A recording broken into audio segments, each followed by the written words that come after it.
आज हम नेटवर्क के जो भी टॉपिक हैं कल जो हमने किए थे उससे आगे बात करने वाले हैं। कल हमने बेसिक नेटवर्क के बारे में जानकारी ली थी। उसके बाद हमने रेजिस्टेंस क्या होता है, करंट क्या होता है, कैपेसिटेंस क्या होता है, इसके बारे में आपको जानकारी दी थी। उसके बाद किरचॉफ के दो नियम बताए थे, Kirchhoff current law, Kirchhoff voltage law. Kirchhoff का करंट लॉ काम वर्क करता है एनर्जी ऑफ चार्ज पर, कंजर्वेशन ऑफ चार्ज, और किरचॉफ का voltage law conservation of energy पर वर्क करता है। ठीक है ना। तो इतनी बात हमारी हो चुकी थी।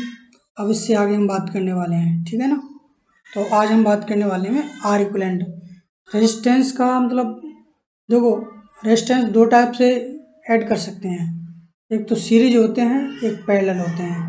तो सबसे पहले सीरीज रेजिस्टेंस क्या होते हैं, जब स्टार्टिंग पॉइंट और फिनिशिंग पॉइंट दोनों एक दूसरे से कनेक्ट नहीं हो। ठीक है ना।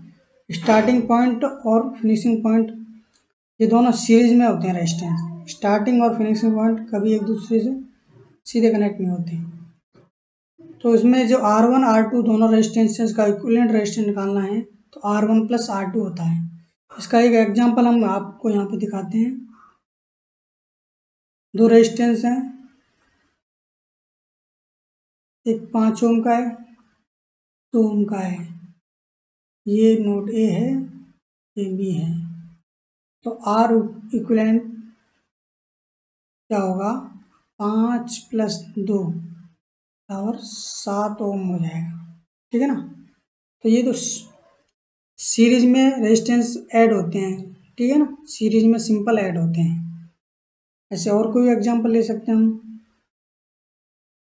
एक और एग्जांपल लेते हैं। माना कि रेजिस्टेंस दे रखा है, तीन रेजिस्टेंस 6, 7, 8, 6 ओम, 7 ओम, 8 ओम। रेजिस्टेंस की यूनिट हमने कल देखी थी, ओम होती है। ये और ए और बी के बीच में इक्विवेलेंट रेजिस्टेंस निकालना है। तो आर इक्विवेलेंट क्या हो जाएगा, 6 + 7 + 8 इक्वल टू 21 हो जाएगा। ठीक है ना। 8 और 6 14 और 7 21। नेक्स्ट, अब क्या होता है, रेजिस्टेंस का पैरेलल कॉम्बिनेशन क्या होता है। रेजिस्टेंस का पैरेलल कॉम्बिनेशन में स्टार्टिंग और फिनिशिंग पॉइंट दोनों एक दूसरे से कनेक्ट रहते हैं। स्टार्टिंग और फिनिशिंग पॉइंट तो ये दोनों पैरेलल में हैं, पैरेलल में। तो यहाँ पे हमें आर इक्विवेलेंट निकालना है, ए और बी के बीच में टोटल रेजिस्टेंस। तो इसमें क्या होता है, इसका सिंपल सा formula 1/R equivalent equal to 1/R1 plus 1/R2। इसको सीधे हम लिख सकते हैं R2 plus R1, R1 plus R2। Direct और दो R1 R2 दे रखे हों, डायरेक्ट कर सकते हैं R1 plus R2, R1 into R2 बटे R1 प्लस R2। इसका एक एग्जाम्पल लेते हैं, उससे आपको अच्छे से समझ में आएगा। दो रेजिस्टेंस है, माना कि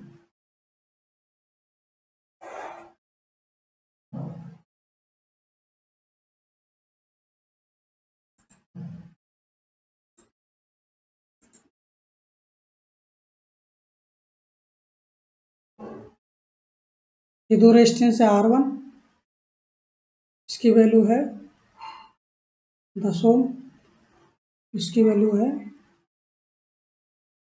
5 ओम। ठीक है ना। उसके बीच में हमें ए बी है, दोनों टर्मिनल ए बी, इस बीच में आर इक्विवेलेंट निकालना है। 10 × 5/10 + 5 जो हो जाएगा 50/15 बराबर हो जाएगा 10/3। तो ये आर इक्विवेलेंट आ गया। ठीक है ना। तो ये सिंपल सा होता है कि अगर दो पैरेलल में रेजिस्टेंस जुड़े हों तो उसे तो 1/R equivalent 1/R1 plus R2 direct formula होता है R1 R2 R1 plus R2। अगर बाई चांस तीन रेजिस्टेंस आ जाएं तो क्या होता है, माना कि तीन रेजिस्टेंस आ गए हमारे पास,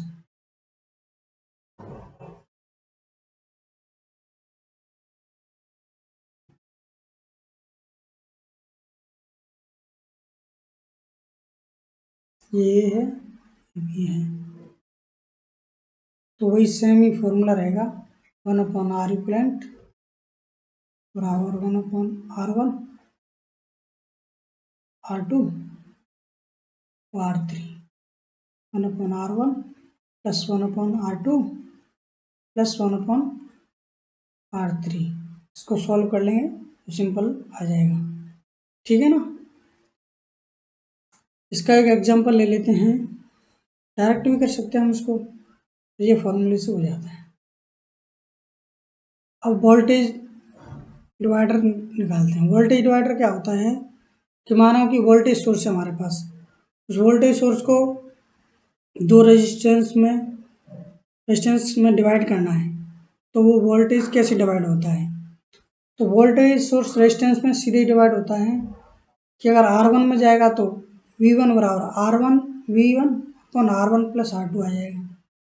V2 का वोल्टेज क्या होगा,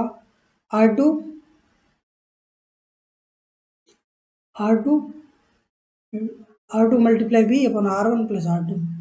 इसको एक एग्जाम्पल के थ्रू समझते हैं। माना कि ये वोल्टेज सोर्स है, ये रेजिस्टेंस है दो,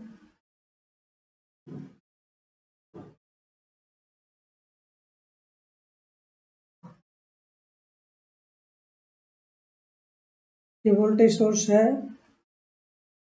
15 वोल्ट का,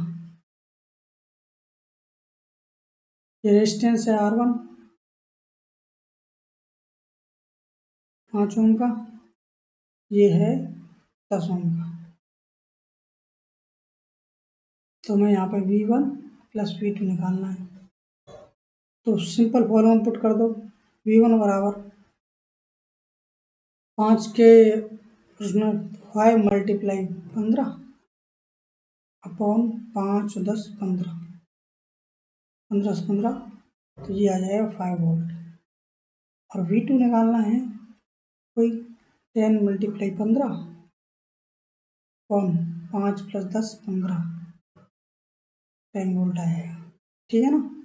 तो ये सिंपल सा, अगर हमें वोल्टेज डिवाइड इंडक्टेंस में करना है तो रेजिस्टेंस और इंडक्टेंस का वोल्टेज डिवीजन सेम रहता है, रेजिस्टेंस और इंडक्टेंस का वोल्टेज सेम रहता है।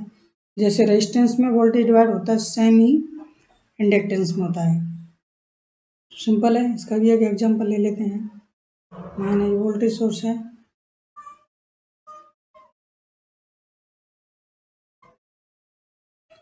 वोल्टेज सोर्स है,